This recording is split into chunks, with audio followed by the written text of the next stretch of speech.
بص لي كده على الراجل ده. انا اعتقد انت بتشبه على ده بقى حبيبنا.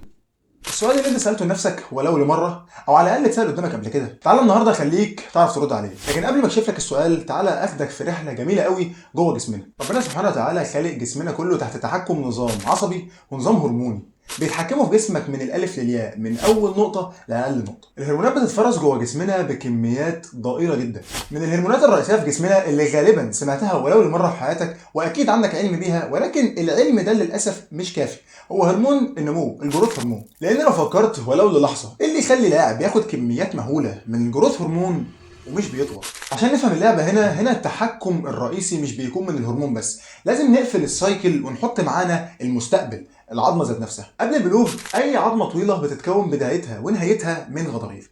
الغضاريف دي العلماء سموها الابيثيليال بليدز، فالجروث هرمون بيحفزها ان هي تنقسم فانت بتطول. بيجي بقى لاعب كمال الاجسام غالبا بياخد الجروث هرمون او اي انابوليك ستيرويدز ثانيه بعد سن البلوغ، وخلي بالك في ناس بتاخدها قبل سن البلوغ. بيكون وقتها البليت اللي احنا لسه متكلمين عنه اتحول حاجه اسمها ابيثيليال لاين، اتقفل.